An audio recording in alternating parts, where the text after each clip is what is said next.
In October, the Consumer Price Index increased 7.7%. For many Americans, that number remains painfully inaccurate.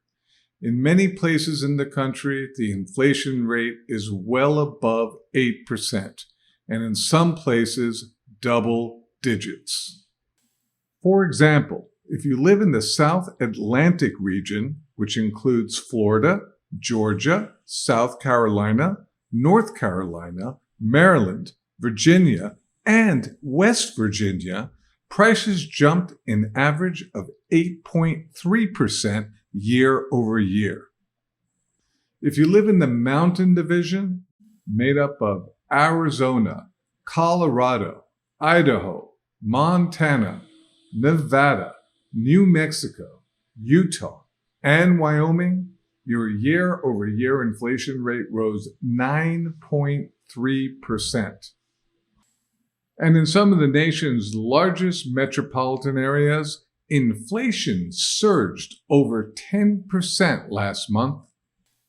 Right now, residents of Miami have to deal with an inflation rate of 10.1%. In Atlanta, the price jump was 10.7%. And if you live in Phoenix, year-over-year inflation increased at a jaw-dropping 12.1% in October. Part of what is making inflation so relentless right now is the nature of its principal drivers: food, energy, and shelter. As Greg McBride, chief financial analyst at Bankrate, puts it, you can't go without eating. You can't go without cooking or heating the house, and you need a roof over your head. These are three categories that continue to drive these high levels of inflation. Wages are getting clobbered by soaring prices, intensifying the economic pain of consumers. As prices rose 7.7% nationally, real wages, which account for the inflation rate, fell for the 19th consecutive month in October. On a nominal basis, wages increased 4.7% year over year last month, but when adjusted for inflation, wages were down nearly 3%.